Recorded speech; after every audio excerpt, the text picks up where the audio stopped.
Faults of the golf swing. Fixes of the golf swing. What's a fault? How do we fix it?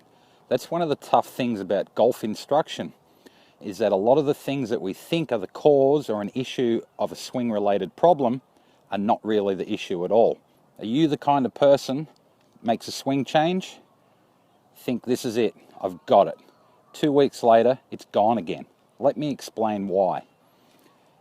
Every little change that we make in our golf swing has a direct relationship to some other area of the swing. So initially we might say, all right, I'm going to get my right elbow in here, and that does wonders. It works.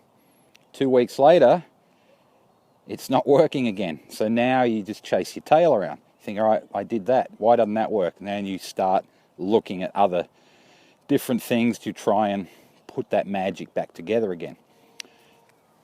So the right elbow leading had a direct relationship on your backswing, or your downswing, or your after swing, and for a moment it was okay. However, the more you kept doing it, it plays havoc with some other area of the swing. So in the process of trying to fix something that you saw was maybe not quite right, you've actually also adjusted another area of your swing that may have been okay or may not have been right also, but we've got a big change. So just focusing on one thing has actually altered not only that, but something else. So that's why it's really important to have a really good understanding of chicken and egg. You know, why something happens, what is it coming from? So I had a student come to me probably about 18 months ago, 2 years ago, and he said he'd had 20 different lessons off all different people, and his backswing was way up there. I think I have a video of it somewhere showing it, and no one could change it. Why? Because they were all worried about changing that. They were trying to change the look of the backswing. Whereas the truth was, when I started working with him, changing what his hit felt like, and explained to him a little bit of the hit is not just here, the hit is a continuation, because things happen sooner in the swing. We went out, did some work on that for about 15 minutes with some drills, and then we came back out, and his first swing back, he went right there. And I showed him on the screen, and he looked at it and he said, that's not me. Which was funny because he had the same clothes on, same hat, same shoes, same everything. So it was him. But he was a little bit taken aback that his backswing changed by not making that the focus. So that's what I'm getting at with this logic, is some of the things we see aren't really the cause, it's something else. And this is one of the reasons why I believe there's no such thing as a band-aid. There's not a quick fix in the golf swing.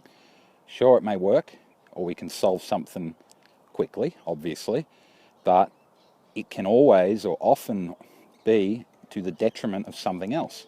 And if the thing it alters is already in good shape, then we actually ruin things in the process. So it really pays to understand the whole motion, not just concerning yourself with the grip or aiming straight. I mean, we can't aim straight if we swing this way or that way. We have to aim based on our release. And the only way we can change our alignment is not by doing it. We have to change the way we release the club, where the face points and the path and everything, so then we can learn to aim for it. So it's why a lot of people find it very difficult to sort things out themselves. As much as we would love to do that, given the right information down the road and a real understanding of just how things link up, sure, we can become our best coach. That's the goal. That's what I try and do with my students. I try and make myself obsolete.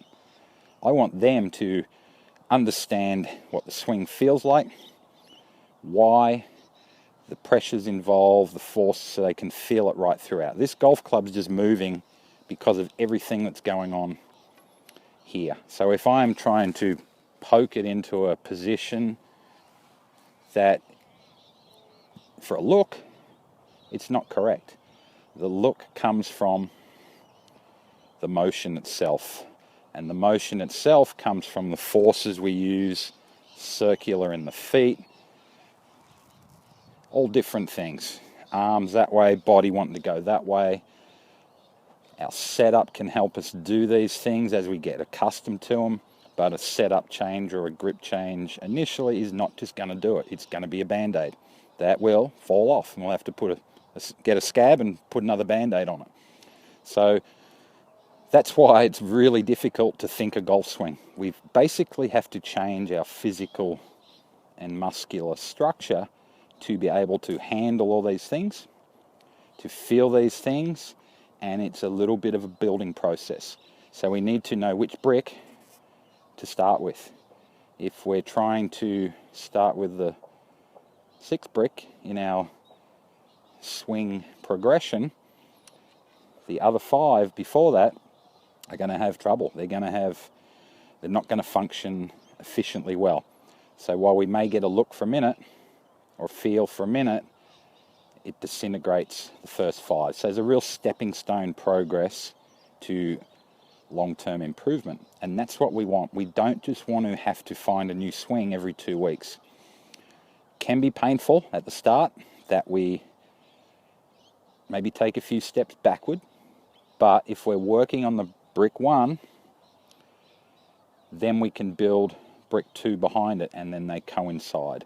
So sometimes it's longer for others based on what is already in place. So we don't want to mess up something that's already reasonably efficient in our swing or our motion.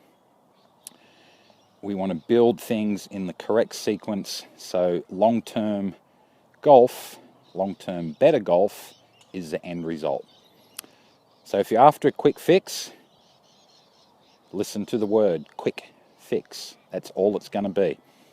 And you'll be ending up chasing it again in another couple of weeks once the honeymoon period of something happening nicely for a little bit happens, and then the other aspects of that quick fix has played upon start to deteriorate.